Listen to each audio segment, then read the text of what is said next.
Taiwan, I'm Yvonne and you're watching Taiwan Plus. Typhoon Koinu has left one person dead and over 300 injured in Taiwan. The storm has passed, but work to fix the damage it caused is still ongoing. John Van Trieste has the latest. Toppled scooters and broken glass. Fallen trees and downed power lines. Taiwan is cleaning up after Typhoon Koinu, the second typhoon to make landfall this year. It brought punishing winds, with record-breaking gusts of over 300 kilometers an hour in some places. More than 300 people were hurt, and Koinu's strong winds killed one person, a woman in the central city of Taichung.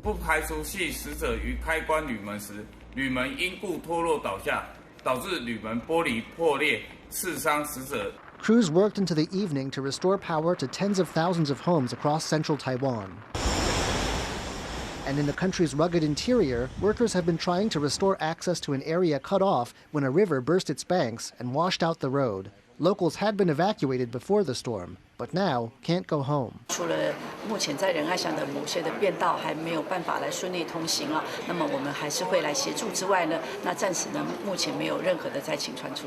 But that isn't guaranteed to last.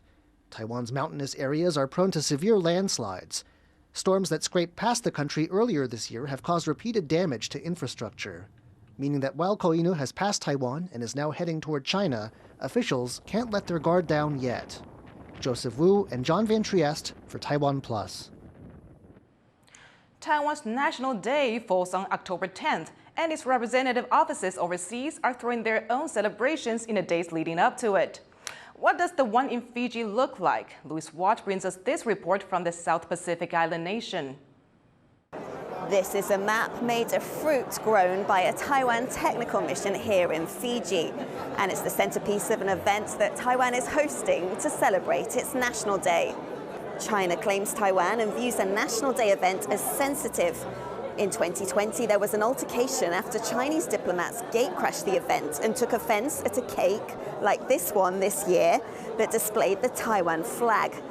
China's foreign ministry later called it a fake flag. Fiji doesn't have official relations with Taiwan, but China. And this event comes as a Chinese naval training vessel turned up in Suva's port. China says the training mission is designed to strengthen maritime practical cooperation and mutual trust with Fiji, showing that even with a change of government last year, relations between China and Fiji are still quite close. Klein Wong and Louise Watt in Suva, Fiji for Taiwan Plus. International NGO Freedom House has warned that internet freedoms around the world have declined for the 13th year in a row.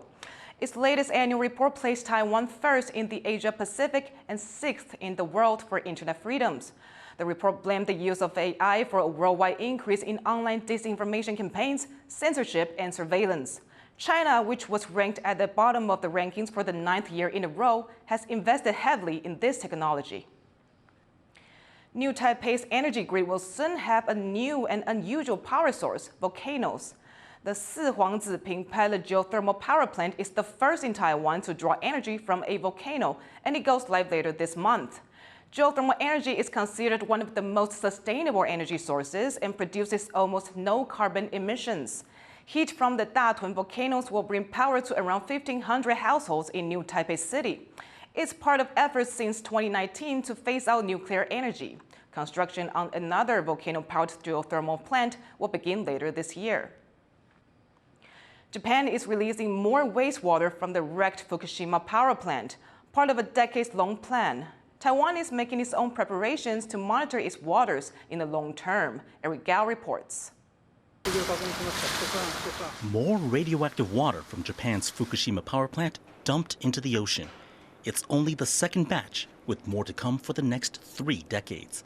That water will eventually spread and reach Taiwan's shores. And that's why the Nuclear Safety Commission here will be closely monitoring the situation.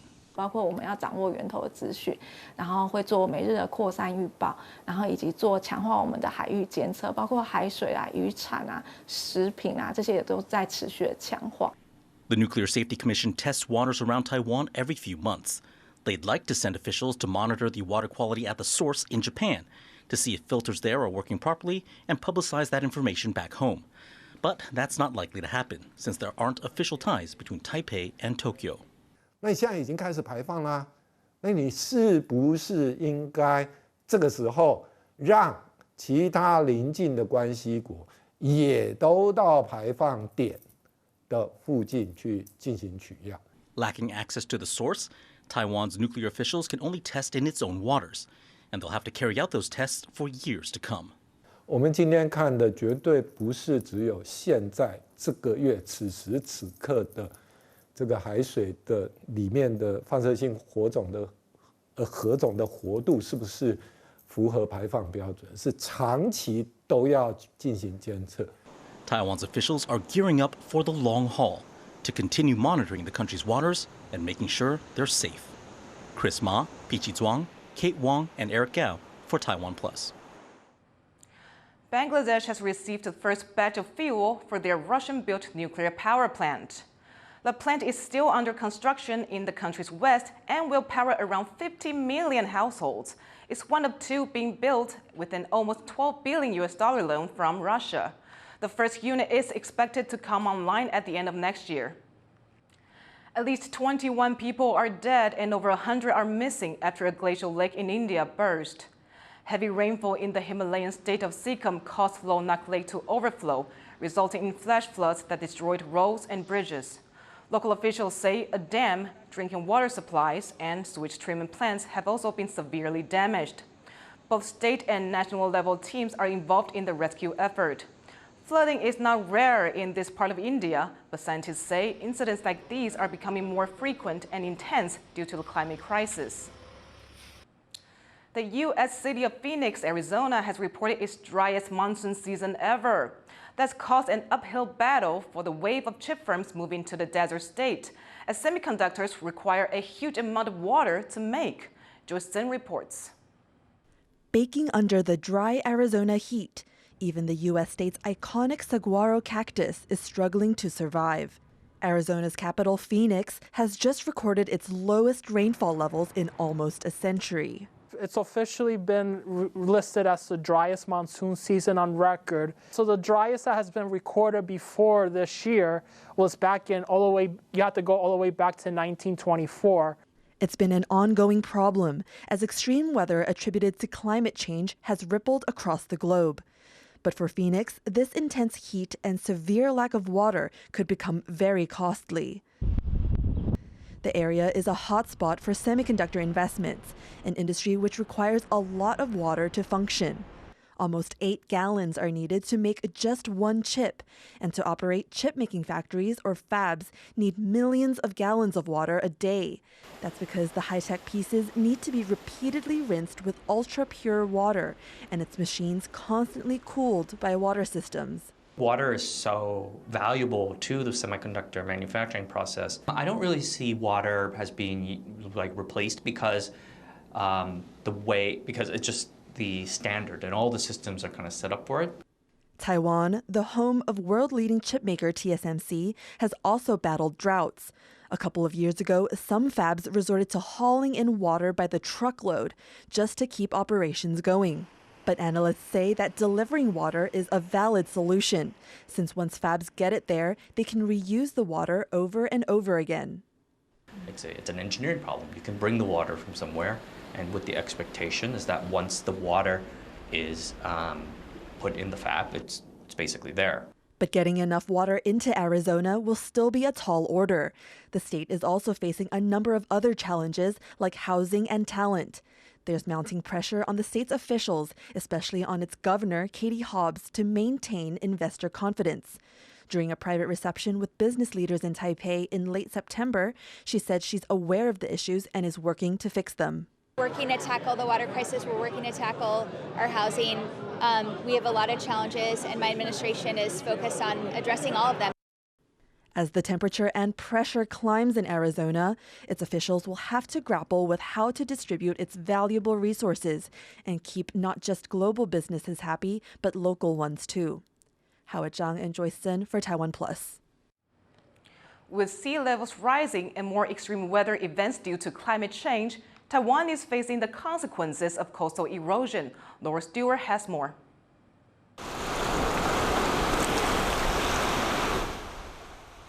Bamboo walls, cement barriers, and gauze matting.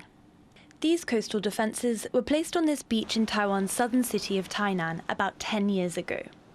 But they're no longer working. Rising sea levels have led to the beaches being washed away. There used to be a forest behind this beach, planted as another sea defence. But high tides and huge waves brought by the recent Typhoon Koinu have uprooted and killed the trees. 在3年前我们来到这的时候，这里还很多树林，然后我们拍海岸退缩，然后防风林被海水侵蚀倒掉的样子。Scientists say sea levels are rising faster than people can prepare for. 台湾周遭海平面上升0.5公尺到很极端的1.2公尺，就是我们包含台北或高雄，比它就在海边，或台南就在海边，海边的相邻的这些位置的影响会比较大。 And people nearby are living with the consequences. Strong winds from the south have made sea surges a regular occurrence, and with less effective coastal defences, flooding has become more common. This neighbourhood in the southern city of Kaohsiung is by a canal. In August, seawater burst the banks and came up through drains near people's homes. Wary residents now keep their own defences in place. And despite efforts to restore the coastlines using quarried land, maintaining robust coastal defences will have to be prioritised as Taiwan sees more extreme weather in the face of climate change. Yisin Chen and Laurel Stewart for TaiwanPlus. 5 people have been arrested in a police bust at an illegal new Taipei e-cigarette factory. Authorities confiscated $300,000 worth of equipment and are now investigating the factory's suppliers and customers. The factory owner could face $1.5 million in fines if found guilty of manufacturing illegal e-cigarettes. It's the first bust of its kind since Taiwan banned vaping in March. The 2023 Taiwan Design Expo has kicked off in New Taipei City. Take a look. The Taiwan Design Expo is one of the biggest of its kind. This year is taking place in New Taipei City and is putting Taiwan's most populous municipality center stage. The expo starts with the theme Where Mountains and Rivers Start, using drone footage shot by the late filmmaker Qi Boling, showing the beautiful natural scenery of northern Taiwan. New Taipei's industries are in the spotlight as well. Designers worked with companies and local authorities to develop innovative and sustainable products. Take this wooden chair. It's made from construction waste. The project is called the Job Site Plan. It aims to reduce construction waste by recycling those materials and making furniture out of them.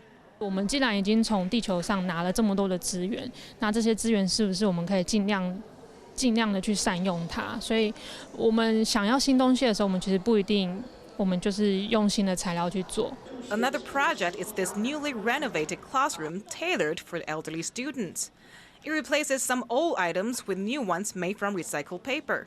当时就发现说这个补校的空间一直没有人专属设计过，因为补校他们都是将就用学校现有的，就往往在资源分配上是排到最后面。